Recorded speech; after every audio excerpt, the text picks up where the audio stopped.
The dark legacy, एक नया सफर। अध्याय 58। शैडो वॉकिंग का प्रहार, अनोखा अमृत और दो कीमियागर बहनें। मैदान जंग में उन दोनों अनजान लड़कियों की हालत पल पल बदतर होती जा रही थी।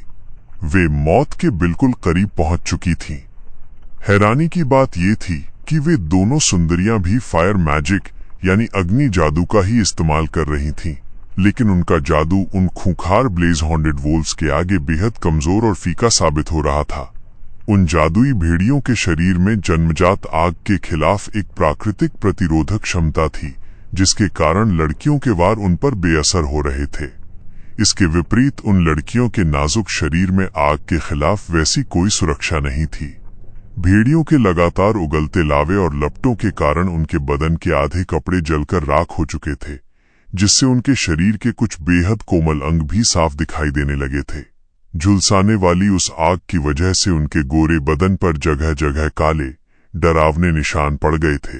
उनमें से एक लड़की की स्थिति तो इतनी भयावह थी कि उसके पेट पर जलने का एक बहुत ही गहरा और जानलेवा घाव बन चुका था, जिससे लगातार जादुई ऊर्जा और खून बह रहा था। जब वे दोनों पूरी तरह अपनी उम्मीद खो चुकी थी, ठीक उसी नाजुक मोड़ पर आर्यन ने इस खूनी लड़ाई के बीच अपनी धमाकेदार एंट्री मारी। मैदान में कूदने से ठीक पहले आर्यन ने बहुत ही चतुराई से नन्हे श्वेत, शार्दूल और गरुड़ के बच्चे को इस खतरनाक लड़ाई से काफी दूर एक सुरक्षित झाड़ी के पीछे छोड़ दिया था। ऐसा करने के उसके पीछे दो बेहद ठोस कारण थे। पहला कारण ये था कि अगर वे दोनों लड़कियां अचानक एक अज्ञात श्वेत शार्दूल को रणभूमि में देखतीं, तो अपनी जान बचाने की घबराहट में वे उसे भी एक हमलावर जादुई जीव समझकर उस पर वार कर सकती थीं। दूसरा कारण ये था कि वो नन्हा गरुड़ अभी बहुत ही ज्यादा कमजोर, नासमझ और कम बुद्धि वाला जीव था। अगर आर्यन और शार्दूल दोनों एक साथ लड़ाई में कूद जाते, तो वह अकेला बच्चा डर के मारे वहां से भागकर कहीं और भटक सकता था, या डार्क जोन का कोई दूसरा हिंसक जानवर उस पर हमला कर देता, तो वो मासूम खुद की रक्षा करने में पूरी तरह असमर्थ था। इसी वजह से आर्यन ने शार्दूल को उसकी रखवाली के लिए वहीं छोड़ दिया था। जैसे ही आर्यन हाथ में अपनी काली तलवार शैडो ब्लेड लेकर रणभूमि के बीचों बीच कूदा, पूरी लड़ाई का रुख अचानक पलटने लगा। अब मैदान में कुल 3 इंसान और 3 भेड़िए थे। आर्यन के आते ही तीनों भेड़िए अलग अलग बट गए और एक एक इंसान से मुकाबला करने लगे। दोनों लड़कियां अपनी गंभीर हालत और अत्यधिक थकान के बावजूद बस किसी तरह अपनी तलवारें चलाकर खुद को बचा पा रही थी, लेकिन आर्यन इस समय अपनी पूरी ताकत और जोश में था। वो जिस भेड़िए से लड़ रहा था, वो लड़कियों से लगातार युद्ध करने के कारण पहले से ही काफी थका हुआ था। इससे पहले कि वो खूंखार भेड़िया आर्यन की तरफ घूमकर अपने मुंह से आग का कोई बड़ा गोला फेंकता, आर्यन ने पलक झपकते ही अपनी सबसे भरोसेमंद शैडो वॉकिंग तकनीक का इस्तेमाल किया। वो डार्क जोन के घने पेड़ों की परछाई के सहारे रोशनी की रफ्तार से गायब हुआ और सीधे उस जानवर की पीठ के पीछे प्रकट हो गया। आर्यन ने अपनी पूरी ताकत लगाकर शैडो ब्लेड से उसकी पीठ पर एक जोरदार और गहरा वार किया। तलवार के लगते ही भेड़िए की पीठ पर एक गहरा घाव हो गया और वह दर्द के मारे जोर से चीख पड़ा, लेकिन कोर फॉर्मेशन स्टेज के करीब होने के कारण वो अभी भी पूरी तरह खड़ा था और आग का जादू करने में सक्षम था। आर्यन ने बिना रुके लगातार 2-3 बार फिर से उसी परछाई वाली तकनीक का इस्तेमाल किया और उसके शरीर पर कई गहरे घाव कर दिए। जानवर लहूलुहान हो चुका था, मगर फिर भी वो जिंदा था। दरअसल उस जानवर के भीतर सोचने समझने की शक्ति बेहद कम थी। वो पूरी तरह अपने जंगली इरादों पर चल रहा था। इसी बेवकूफी की वजह से आर्यन उस पर बार बार एक ही छलावे वाले हमले को दोहराने में कामयाब हो पा रहा था। तभी आर्यन के दिमाग में सिस्टम की तीक्ष्ण आवाज गूंजी, सिस्टम अलर्ट, होस्ट। इस जादुई जीव की सबसे बड़ी ताकत और इसकी सबसे बड़ी कमजोरी इसके सिर पर मौजूद ये सींग है। ये सींग पत्थर से भी ज्यादा कठोर है और यही इसके शरीर की पूरी जादुई अग्नि ऊर्जा का मुख्य स्रोत है। सिस्टम से मिली इस अचूक जानकारी के बाद आर्यन ने अपना सारा ध्यान उस भेड़िए के सीने और पीठ से हटाकर सीधे उसके चमकते हुए सींग पर केंद्रित कर दिया। उसने अलग अलग दिशाओं से शैडो वॉकिंग का इस्तेमाल करते हुए हवा में तैरकर भेड़िए के सींग पर सीधे अपनी तलवार से प्रहार करना शुरू किया। वो सींग वाकई में फौलाद से भी ज्यादा मजबूत था। आर्यन को उस एक सींग को पूरी तरह से तोड़ने में पूरे 7 घातक और भारी वार करने पड़े। जैसे ही 7वें वार के साथ उस भेड़िए का वो जादुई सींग टूटकर जमीन पर गिरा, उसके शरीर की सारी आग एक झटके में बुझ गई और वो वहीं ढेर हो गया। अपने शिकार को खत्म करते ही आर्यन बिना एक पल गंवाए उन लड़कियों की मदद करने के लिए आगे बढ़ा। वो सबसे पहले उस लड़की के पास गया जो तुलनात्मक रूप से थोड़ी बेहतर स्थिति में थी। आर्यन ने चिल्लाकर उससे कहा, सुनो, तुम बस इसके सामने रहकर इसका ध्यान भटकाओ, बाकी मैं संभाल लूंगा। लड़की ने आर्यन की बात पर भरोसा किया और अपनी बची कुची ऊर्जा से भेड़िए के सामने जादुई ढाल बनाकर उसका ध्यान अपनी ओर खींच लिया। जैसे ही जानवर का ध्यान भटका, आर्यन ने पीछे से छलांग लगाई और अपनी तलवार के 3-4 सटीक वार से उस दूसरे भेड़िए का सींग भी हवा में उड़ा दिया। सींग टूटते ही वो दूसरा जानवर भी तड़प कर मर गया। इसके तुरंत बाद आर्यन और उस लड़की ने मिलकर तीसरे भेड़िए पर भी चौतरफा हमला किया और उसके सींग को नष्ट करके तीनों भयानक जादुई जानवरों को हमेशा के लिए मौत की नींद सुला दिया। तीनों भेड़ियों के मरते ही चारों तरफ एक अजीब सी शांति छा गई। वो लड़की जिसके पेट पर आग का बहुत बड़ा और जानलेवा घाव था, वो दर्द के मारे कराहती हुई सीधे जमीन पर गिर पड़ी।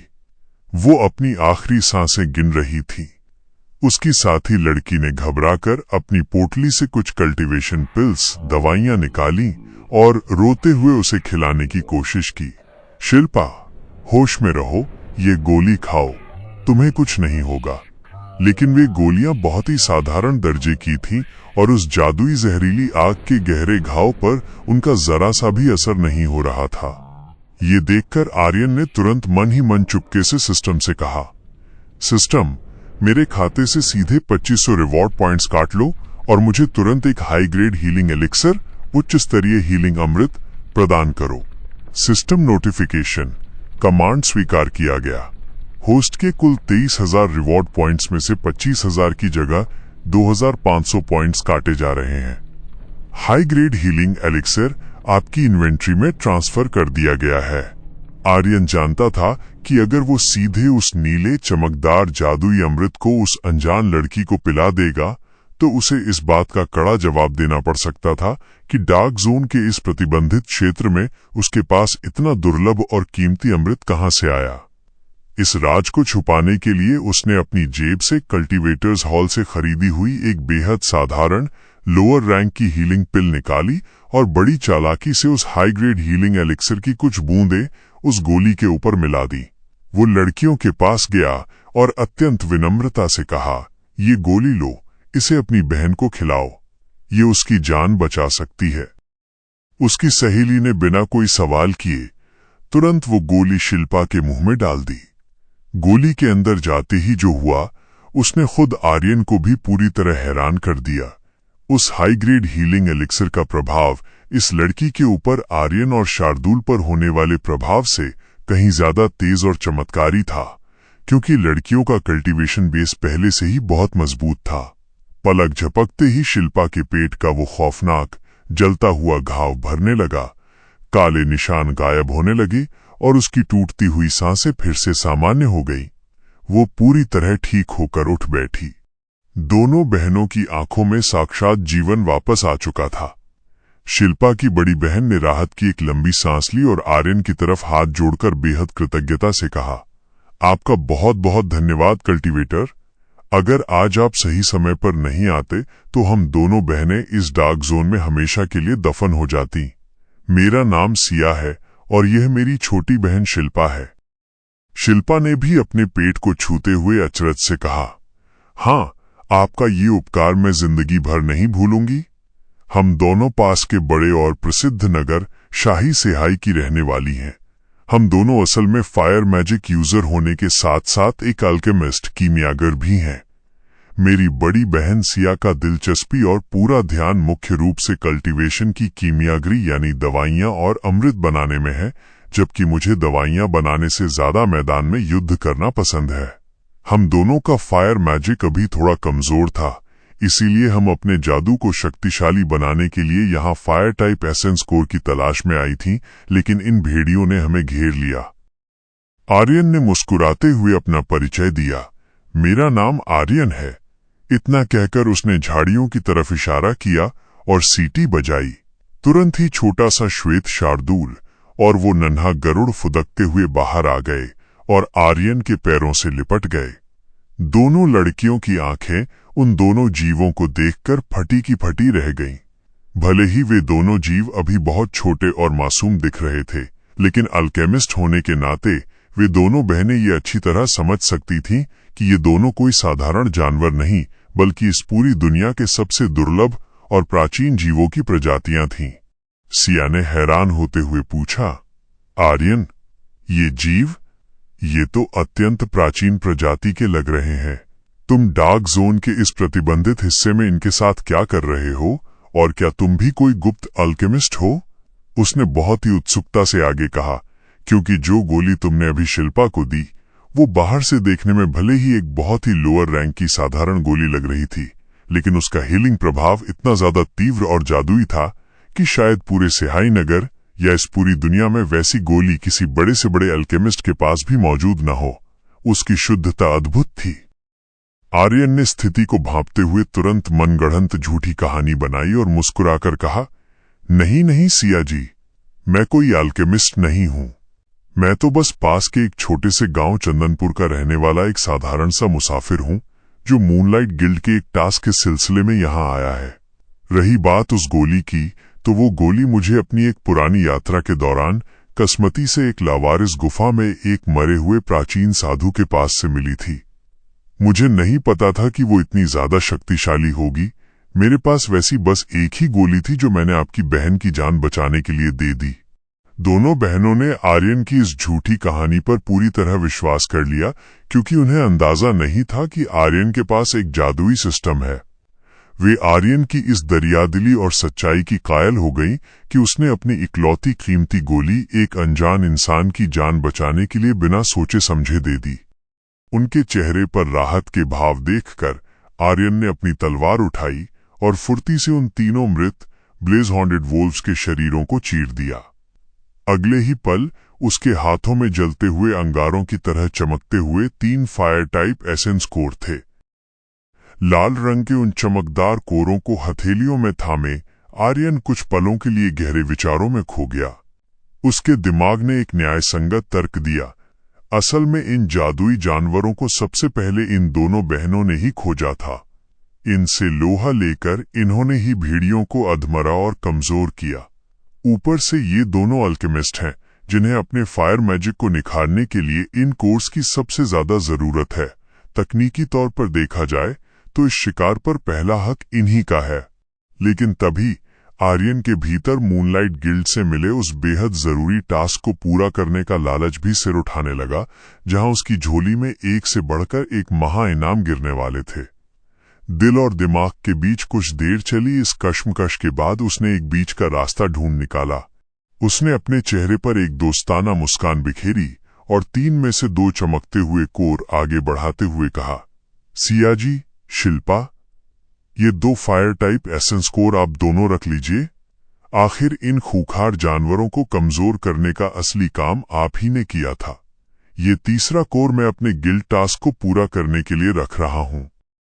आर्यन की इस ईमानदारी और दरियादिली को देखकर दोनों बहनें अंदर तक प्रभावित हो गईं। उनके दिलों में आर्यन के लिए सम्मान और बढ़ गया और उन्होंने आदरपूर्वक उन कोर्स को स्वीकार कर लिया। उधर आर्यन भी मन ही मन फूला नहीं समा रहा था। वो सोच रहा था कि आज तो मानो किस्मत उस पर चौतरफा मेहरबान है। कहाँ शुरुआत में लगातार 20 जंगली भेड़ियों का शिकार करने के बाद भी उसे एक अदद एसेंस कोर तक नसीब नहीं हुआ था, और कहाँ आज डार्क जोन के इस प्रतिबंधित क्षेत्र में कदम रखते ही पहले मिले चीते और गरुड़ के महाकोर को मिलाकर उसे लगातार 5 जादुई जानवरों से बैक टू बैक 5 बेशकीमती एसेंस कोर मिल गए थे। भले ही 2 कोर उसने लड़कियों को सौंप दिए थे, लेकिन फिर भी सबसे शक्तिशाली चीते, गरुड़ और इस भेड़िए के कोर को मिलाकर कुल 3 महाशक्तिशाली एसेंस कोर अब पूरी तरह उसकी मिल्कियत बन चुके थे। गहरी संतुष्टि के साथ आर्यन ने तीनों कोरों को अपनी सिस्टम इन्वेंट्री में सुरक्षित रख लिया। सिया और शिल्पा जहां कृतज्ञता और सम्मान भरी नजरों से आर्यन को देख रही थीं, वहीं दूसरी ओर घनी झाड़ियों के पीछे छिपी मौत की खौफनाक परछाइयां इस कल्टीवेशन की दुनिया में एक नए और भयंकर बवंडर की शुरुआत का मुंह इशारा कर रही थी। अगले एपिसोड में देखना बेहद दिलचस्प होगा। क्या आर्यन इन दोनों अल्केमिस्ट बहनों की हिफाजत करते हुए शाही सिहाई नगर की तरफ सुरक्षित आगे बढ़ पाएगा? गिल्ड टास्क के इस मुकाम पर पहुंचने के बाद आर्यन को सिस्टम और मूनलाइट गिल्ड से क्या महा इनाम मिलने वाला है? और क्या नन्हा गरुड़ और शार्दूल चीता मिलकर आर्यन की कल्टीवेशन पावर को एक नए और अकल्पनीय मुकाम पर ले जा पाएंगे?